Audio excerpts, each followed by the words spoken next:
नमस्कार, मैं हूं आपके साथ मोनिका गुप्ता और आप देख रहे हैं मेरा गांव मेरा देश बुलेटिन की शुरुआत करेंगे खास खबरों के साथ।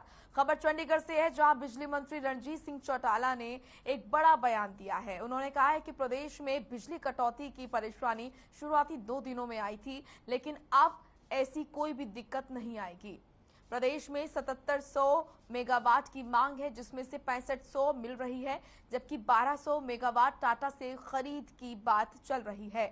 वहीं पानीपत में थर्मल पावर प्लांट से 710 मेगावाट बिजली की आपूर्ति मिल रही है।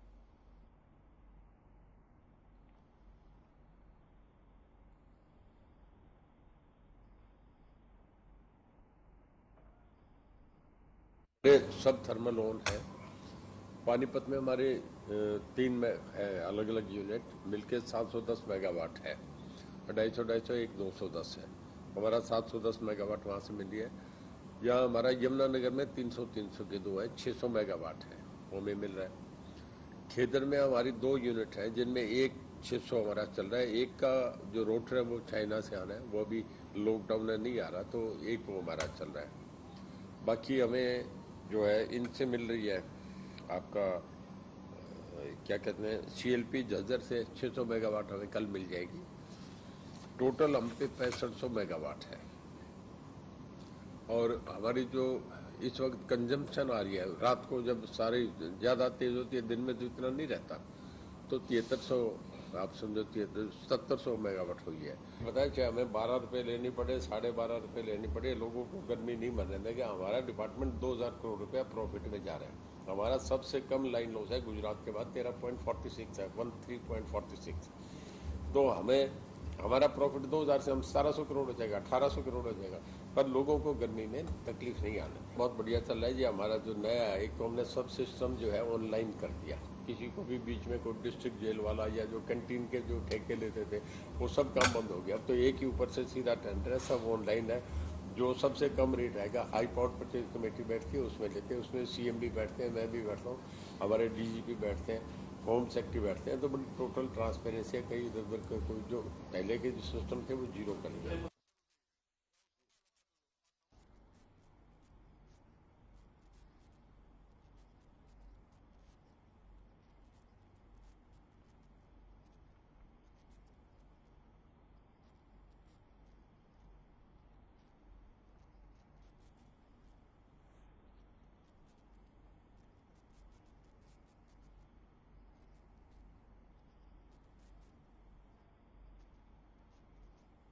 चलिए रुक करेंगे इस वक्त की बड़ी खबर का। सीएम फ्लाइंग टीम की बड़ी कार्रवाई सामने आई है। आपको बता दें कि सीएम फ्लाइंग की टीम ने बड़ी कार्रवाई की है। प्रदूषण विभाग के SDO मोहित मुदगिल गिरफ्तार किए गए। कृषि मालिक से NOC के एवज में मांगी थी रिश्वत, 28,000 रुपए की रिश्वत मांगी गई थी। ये बड़ी खबर भिवानी से, सीएम फ्लाइंग की टीम की ये बड़ी कार्रवाई। आपको बता दें कि सीएम फ्लाइंग की टीम ने बड़ी कार्रवाई करते हुए प्रदूषण विभाग के SDO मोहित मुदगिल को गिरफ्तार किया। कृषि मालिक से NOC के एवज में मांगी थी रिश्वत, 28,000 रुपए की रिश्वत मांगी थी। और इसी सिलसिले में आपको बता दें कि सीएम फ्लाइंग की टीम ने ये बड़ी कार्रवाई की। प्रदूषण विभाग के SDO मोहित मुदगिल गिरफ्तार किए गए। तस्वीरें उस दौरान की, कृषि मालिक से NOC के एवज में मांगे गए थे 28,000 रुपए रिश्वत। ये बड़ी और अहम जानकारी आपके सामने भिवानी से। सीएम फ्लाइंग की टीम की बड़ी कार्रवाई। प्रदूषण विभाग के SDO मोहित मुदगिल गिरफ्तार किए गए। कृषि मालिक से NOC के एवज में 28,000 रुपए की रिश्वत मांगी गई थी।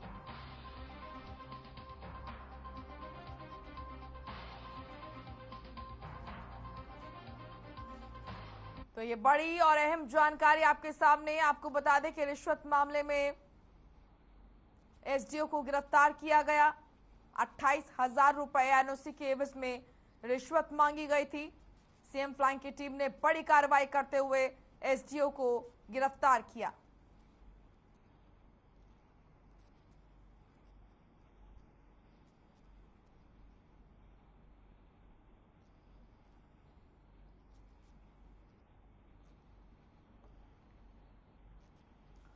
दीपक मुटरेजा हमारे सहयोगी जुड़ चुके हैं ज्यादा जानकारी के साथ। दीपक, यहाँ पर ये बड़ी कार्रवाई सीएम फ्लाइंग की टीम की सामने आई है, जहां पर एसडीओ को गिरफ्तार किया गया है।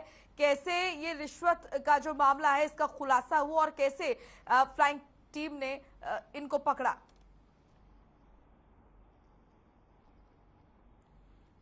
दीपक, क्या आप तक आवाज पहुंच रही है? बिल्कुल, आपको बता दूं कि जिस प्रकार से भिवानी जिले के खानक के अंदर जो है क्रेशर है, क्रेशर के अंदर जिस प्रकार से एनओसी ली जाती है क्रेशर को चलाने के लिए, एनओसी के लिए ऑनलाइन एप्लीकेशन जो है क्रेशर मालिक के द्वारा दी गई थी। आपको बता दूं कि जिस प्रकार से एप्लीकेशन दी गई थी, बताया जा रहा है कि जो भिवानी पोल्यूशन विभाग के एसडीओ हैं उनके द्वारा रिश्वत मांगी गई थी एनओसी देने के लिए। 30,000 रुपए की मांग की गई थी, जिस प्रकार से आरोप लगाए गए हैं। बताया गया है 2,000 रुपए पहले दिए गए थे और 28,000 रुपए आज देने की बात की गई थी। और आज जैसे ही 28,000 रुपए दिए गए, उसी समय मुख्यमंत्री उड़न दफ्तर और विजिलेंस विभाग की टीम ने उन्हें दबोच लिया, उनके खिलाफ जो है मुकदमा भी दर्ज कर लिया है, उन्हें गिरफ्तार कर लिया गया है।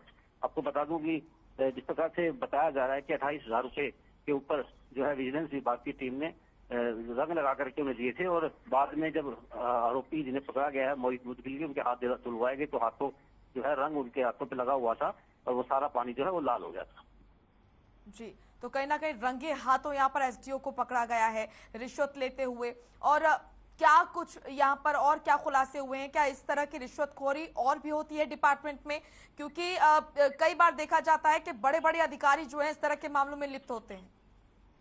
देखिए, जिस प्रकार से आज का ताजा मामला है उसके अनुसार टीम ने जो है कार्रवाई शुरू कर दी। उनका कहना है कि जैसे जब जब उनके खिलाफ उन्हें शिकायत मिलती है उन पर कार्रवाई की जाती है। जो जो अधिकारी इन मामलों में संलिप्त मिलता है, उनकी शिकायत मिलती है तो टीम जो है छापेमार कार्रवाई करती है और ताकि जो है रिश्वत ना ली जाए, लोगों को अपने काम के एवज में कोई रिश्वत ना देनी पड़े। इसके लिए भ्रष्टाचार के नियम के तहत जो है वो कार्रवाई लगातार विजिलेंस विभाग की टीम और मुख्यमंत्री उड़न दस्ता की टीम जो है लगातार कर रही है। चलिए, शुक्रिया आपका तमाम महत्वपूर्ण जानकारी के लिए। चलिए, अब खबर झज्जर से है, जहां एक युवक ने फांसी लगाकर आत्महत्या कर ली। परिजनों ने इसकी सूचना पुलिस को दी, जिसके बाद पुलिस ने मौके पर पहुंचकर शव को कब्जे में लिया और पोस्टमार्टम के लिए झज्जर के सरकारी अस्पताल में भिजवा दिया। साथ ही पुलिस ने आत्महत्या के पीछे की जांच शुरू कर दी है।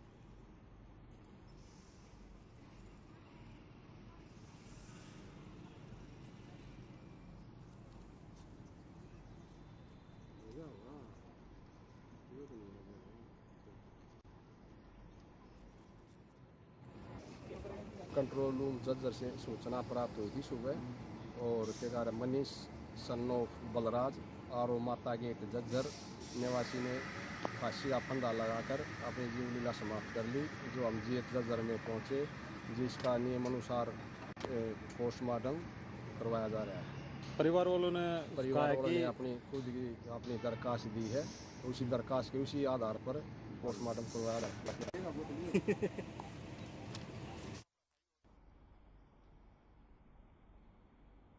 वहीं झज्जर में एक ट्रक ड्राइवर की दुर्घटना में मौत हो गई। वहीं पुलिस ने शव का पोस्टमार्टम कराकर शव को परिजनों को सौंप दिया है और दूसरे ट्रक चालक के खिलाफ मुकदमा दर्ज कर कार्रवाई शुरू कर दी है।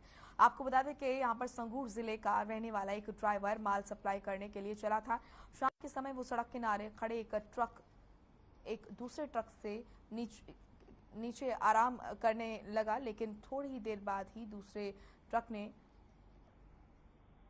उसको कुचल दिया और मौके पर ही उसकी मौत हो गई।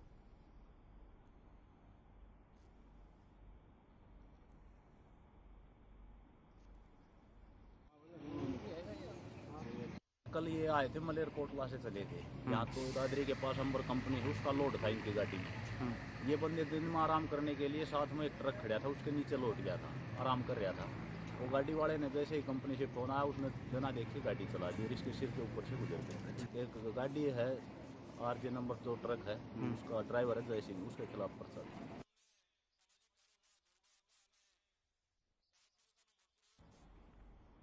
चलिए, अब खबरों में आगे बढ़ेंगे। खबर पलवल से है, जहां पर फरीदाबाद सीएम फ्लाइंग टीम ने बड़ी कार्रवाई करते हुए यहां पर दुकड़िया मोहल्ले में नकली घी की फैक्ट्री पर छापेमारी की। CID की सूचना के आधार पर फरीदाबाद सीएम फ्लाइंग की टीम ने पलवल में भारी मात्रा में नामी कंपनी का नकली घी बनाने वाली फैक्ट्री की छापेमारी की और रैपर बरामद किए, जिसके बाद सिटी थाना पुलिस के साथ साथ फूड सेफ्टी विभाग की टीम कार्रवाई में जुट गई है।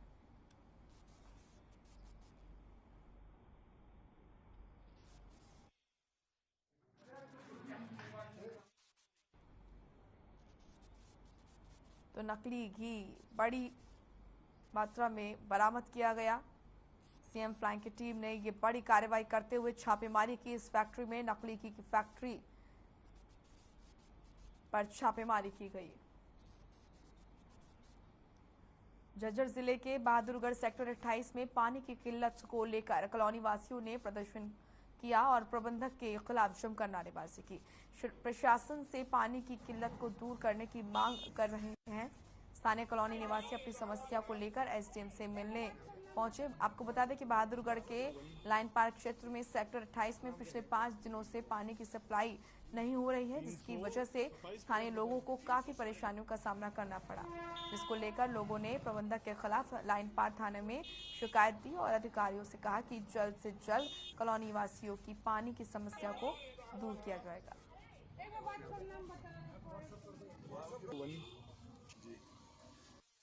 हम पानी की समस्या के लिए यहाँ पर आए हैं। पिछले 5 दिन से हमारे सेक्टर में बिल्कुल भी पानी नहीं आ रहा है। कंपनी वालों की रिस्पॉन्सिबिलिटी है हमें पानी प्रोवाइड करना। उन्होंने ये हमें रिटर्न में भी दिया था कि जब तक सप्लाई का पानी नहीं आता वो हमें पानी प्रोवाइड कराएंगे, लेकिन अब वो मना कर रहे हैं और हमसे एक्स्ट्रा चार्जेस भी मांग रहे हैं। जब हम उनसे बात करने जाते हैं तो बदतमीजी से बात करते हैं।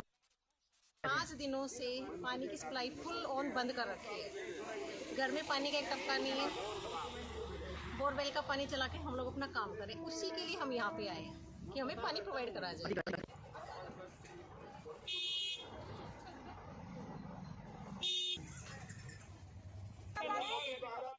तो वहीं गर्मी का सीजन बढ़ते ही पानी का हाहाकार मच गया है। गर्मी में पीने के पानी की किल्लत से लोग परेशान हैं। ऐसा ही मामला सिरसा में सामने आया, जहां के पौष इलाके में पीने के पानी का संकट गहरा गया, जिसको लेकर कॉलोनी वासी सिरसा के डिप्टी कमिश्नर अजय तोमर के पास पहुंचे और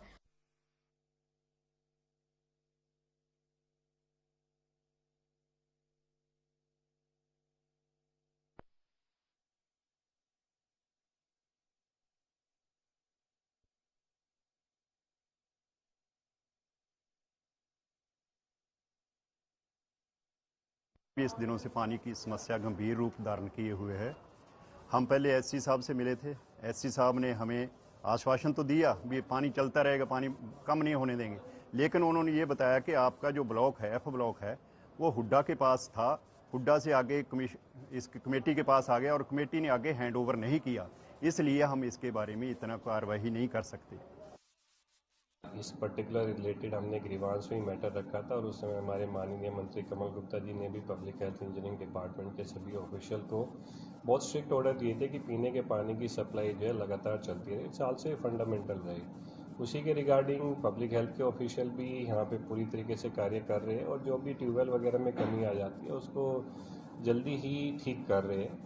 मोस्टली हमारे यहाँ पे ठीक चल रही है। कुछ एक पर्टिकुलर जगह पे प्रॉब्लम है। कुछ एफ ब्लॉक के निवासी भी हमसे मिले थे आज, जिनके यहाँ पे पीने के पानी की सप्लाई में दिक्कत आ रही है, तो उसमें भी मैंने रिगार्डिंग डिस्ट्रिक्ट म्यूनसिपल कमिश्नर को कह दिया है कि वो जल्दी से जल्दी इस प्रॉब्लम को सॉर्ट आउट कराए और जो पर्टिकुलर हमारे वहाँ पे एसेट्स है जैसे ट्यूबवेल्स है, जलघर है, उनको हैंड ओवर करवाए पब्लिक हेल्थ इंजीनियरिंग डिपार्टमेंट। वहीं सोनीपत में आजादी के अमृत महोत्सव को लेकर जिला स्वास्थ्य विभाग की ओर से हेल्थ मेले का आयोजन किया गया, जहां सोनीपत के सांसद रमेश कौशिक ने रिबन काटकर इनॉग्रेशन किया। वहीं मेले के आयोजन में राय के विधायक मोहनलाल बड़ोली भी कार्यक्रम में बतौर अतिथि पहुंचे। साथ ही अलग अलग विभाग के ओपीडी स्पेशलिस्ट भी मेले में पहुंचे। आपको बता दें कि खासतौर पर मेले में लोगों को आयुष्मान भारत योजना के तहत मिलने वाले फायदे और मुफ्त इलाज की जानकारी दी गई और मेले में लोग पहुंचकर अलग अलग बीमारियों से संबंधित परामर्श और इलाज की शुरुआत कर रहे हैं।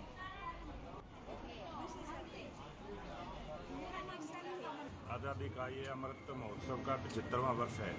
1947 से और 75 वर्षों में हमारे देश के अंदर किस प्रकार की बीमारी आज भी हैं, उनका इलाज कैसे हो, उसकी पूरी जानकारी, उसका डाटा इकट्ठा इस मेलों के माध्यम से हो जाएगा और कोई नई बीमारी ध्यान में आएगी तो वो इन मेलों के मार्फत रिकॉर्ड में आ जाएगी, उसका इलाज होगा, पूरा देश स्वस्थ रहे।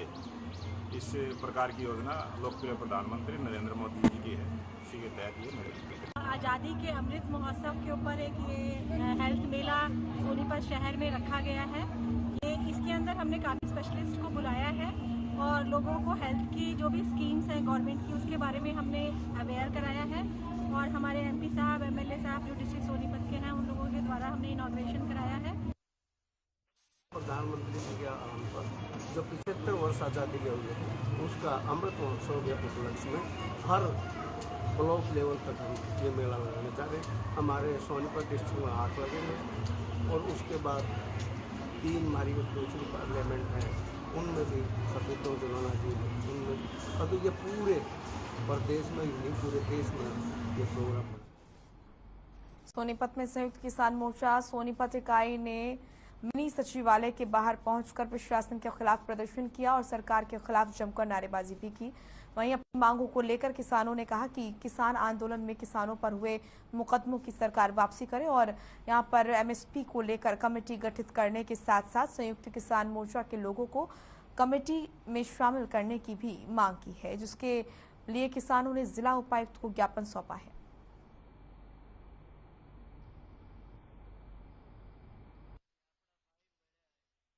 हमारी मुख्य 3 मांगे हैं आज की। एक तो किसानों पर जो मुकदमे बनाए गए वो सारे वापस हों।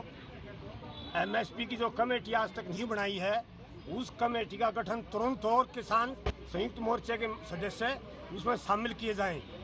और जो फसलें बर्बाद हुई हैं और अभी भी बर्बाद हो रही हैं गर्मी के कारण, मौसम के कारण, उसके ऊपर 700 रुपये प्रति क्विंटल बोनस दिया जाए।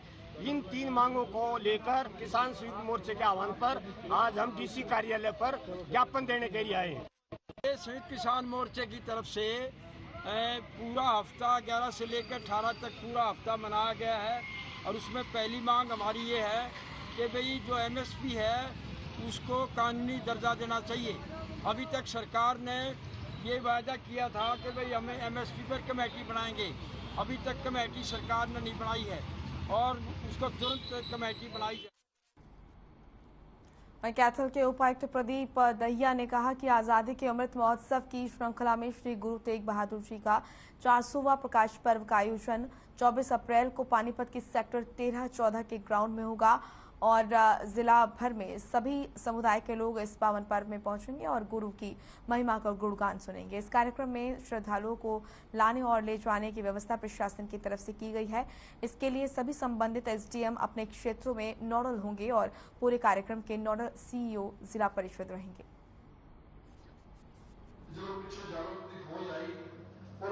24 तारीख को हमारे गुरु तेग बहादुर जी का प्रकाश उत्सव मनाया जा रहा है बड़ी धूमधाम से। जो हिंद की चादर के नाम से गुरु तेग बहादुर जी को हम पुकारते हैं। गुरु तेग बहादुर जी एक किसी सिख धर्म के नहीं थे, वो सभी के धर्मों पर थे और मानवता के लिए उन्होंने एक बहुत बड़ी कुर्बानी की थी।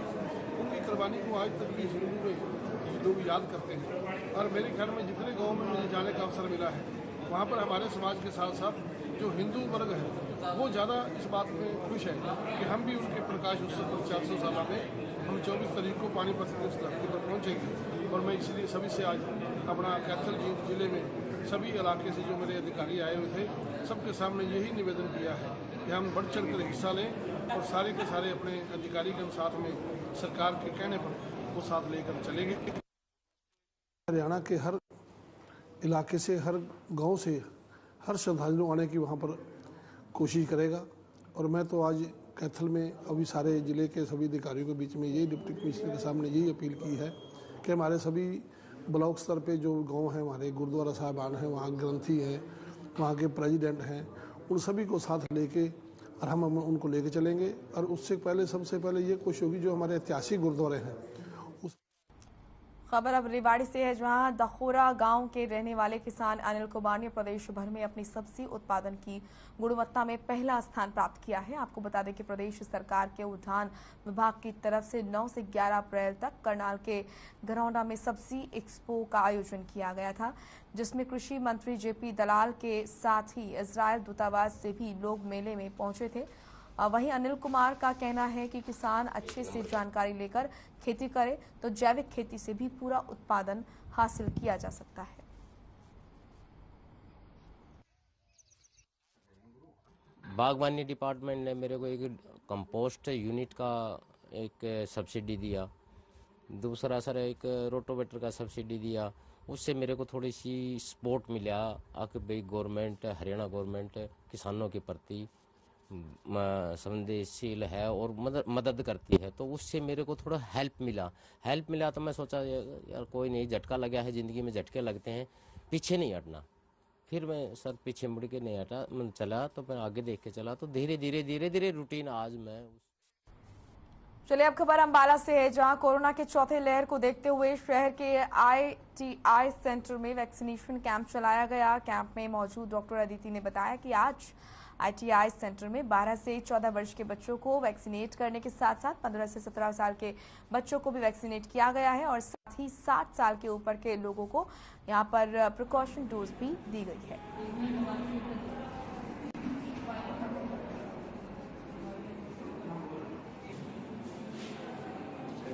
मेरे सेंटर में अभी भी वैक्सीनेशन लग रही है, 12 से 14 एज ग्रुप की भी, 15 to 17 age group and even precaution dose, 60 plus health care workers and frontline की प्रिकॉशन डोज भी लग रही है। डेली 30-40 लोग प्रिकॉशन डोज के लिए आ रहे हैं, बच्चे भी बढ़ चढ़ के हिस्सा ले रहे हैं वैक्सीनेशन में and average at present is in between 100 to 150 daily. मैं अपनी वैक्सीनेशन लगवाने आया हूँ, मेरी फर्स्ट डोज है ये। मैं अपनी वैक्सीनेशन इसलिए लगवाना चाहता हूँ क्योंकि अपने आप को प्रोटेक्ट करना वैक्सीनेशन ही कर सकती है हमें, तो इस करके वैक्सीनेशन सबको लगानी चाहिए और सबको मैं ये की मैसेज देता हूँ कि वहीं जुलाना में पिछले 15 सालों से लगातार यहाँ पर नर सेवा नारायण सेवा की कथनी को साबित करने के लिए गौग्रास सेवा समिति निःशुल्क ठंडा जल पिलाने का काम कर रही है। समिति के सदस्यों की ओर से लगभग 15 सालों से रेलवे स्टेशन और बस स्टैंड पर RO का ठंडा जल यात्रियों को पिलाने का काम किया जा रहा है। समिति के सदस्य अपना काम और बिजनेस से समय निकाल ये सेवा देते हैं। इस जल सेवा में बड़े बिजनेसमैन से लेकर छोटी मजदूरी करने वाले लोग अपनी भावना से सेवा करने पहुंचते हैं। ये जो संस्था है ये 15 सालों से यहाँ बस स्टैंड पर पानी पिला रही है, जो बहुत ही सामाजिक सराहनीय काम है। दूसरी संस्थाओं को भी इस तरह का काम करना चाहिए ताकि गर्मी के अंदर लोग कैसे ना जाएं और इनकी भी छवि अच्छी हो, आम लोगों की भी छवि अच्छी हो। हम गौग्रास सेवा समिति की तरफ से सबको ठंडा जल, सवारियों को, यात्रियों को, बस में जितने आवे और आवे सबको ठंडा पानी पिला रहे हैं। हम अपनी तरफ से पूरी कोशिश कर रहे हैं शाम को 6 बजे 7 बजे तक पानी पिलाना। रेवाड़ी में किसान संगठनों ने कृषि निदेशालय कार्यालय परिसर में धरना देकर सरकार से मुआवजा देने की मांग की। इस दौरान BKU के जिला अध्यक्ष समय सिंह ने बताया कि 2021 में ज्यादा बरसात होने की वजह से बाजरे में कपास की फसल बर्बाद हो चुकी है, जिसके लिए किसानों की ओर से मुआवजे की मांग की गई थी, लेकिन अभी चंद किसानों को ही सरकार मुआवजा दे पाई है। बाकी किसानों को समय रहते मुआवजा नहीं दिया गया, जिसको लेकर किसानों ने धरना दिया। साथ ही कहा कि मुआवजा नहीं मिला तो कृषि कार्यालय का ताला, यहाँ पर कृषि कार्यालय पर ताला जड़ दिया जाएगा। वहीं किसी विभाग के SDO दीपक कुमार ने, कृषि विभाग के जो SDO है दीपक कुमार ने बताया कि हमारी मांगे पूरी करो, हम किसी से भीख नहीं मांगते। ये कहना चाहता हूँ कि अगर सरकार प्रशासन हमारी सुनाई नहीं करता है तो हम रोड जाम भी करेंगे और हम यहाँ ताला भी लगाएंगे।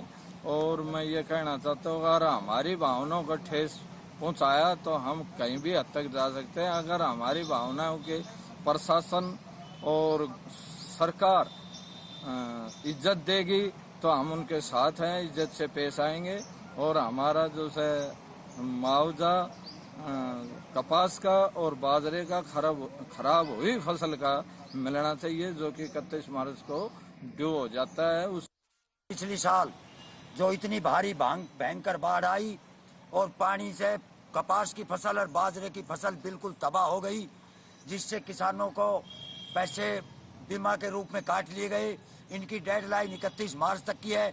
31 मार्च तक इंतजार किया, हमें बार बार अफसरों से अवगत कराया, SDM साहब से हमने ज्ञापन दिया, लेकिन कोई सुनवाई नहीं हुई। हम मजबूर होकर भारतीय किसान यूनियन चड़ूनी के संगठन तथा आस पास से गांव के मौजूद आदमी यहाँ पर आए और या तो 2 दिन 3 दिन में पैसे डाल दो, वरना हम रोड भी जाम करेंगे और इस दफ्तर को ताला भी लगाएंगे। ये खरीफ 2021 का मुआवजा बता रहे हैं और हमने कंपनी से सुबह ही आज बात की है। उन्होंने बताया कि जल्दी हम इनके खातों में, काफ़ी किसानों के खाते में तो पैसे आ गए हैं, उन्होंने 2 लॉट तो डाल दिए हैं, बाकी जो बचे हुए किसान हैं उनके खाते में भी वो जल्दी पैसा डालेंगे। चलिए, मेरा गांव मेरा देश में इतना ही। आप देखते रहिए हर खबर। नमस्कार।